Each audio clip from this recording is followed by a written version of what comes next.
This is a very beautiful painting. Take a look at the photo reference. The lots of decisions you have to make. You pick the main object, the center of the interest, and you decided to eliminate the busy background, make them to disappear. It's a good decision. Many ways naturally could happen, like the smoke coming up in the background, and maybe really big mist.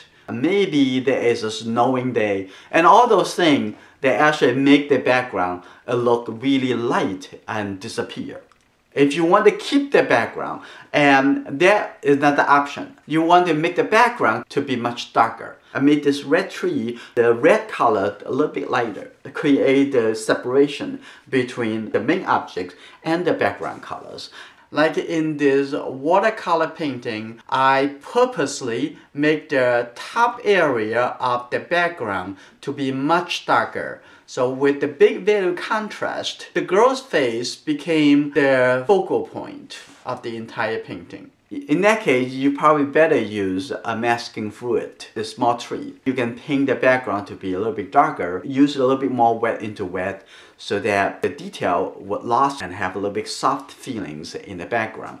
And then after the whole background done and the ground's done, and then you remove the masking fluid, and then you paint a little lighter red colors into those leaves.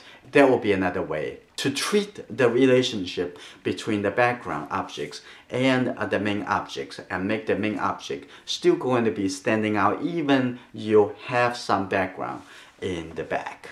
How we can improve the painting's choice that you make by eliminating the whole background. The only thing you need to change, and that is eliminate the hard edge at the end of the ground. Okay, have a little bit soft gradually and fade away.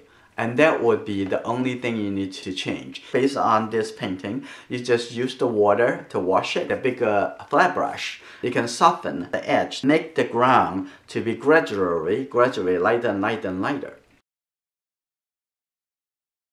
That value contrast, that jump, grab lots of, probably the biggest attention from the painting. The viewer would keep looking at what was not supposed to be the focal point. And the focal point, the main object, should still going to be the colorful tree as is the main object. I really like the way that you think, the choices that you made. I thank you very much for being part of my learning community. Looking forward to see your new work.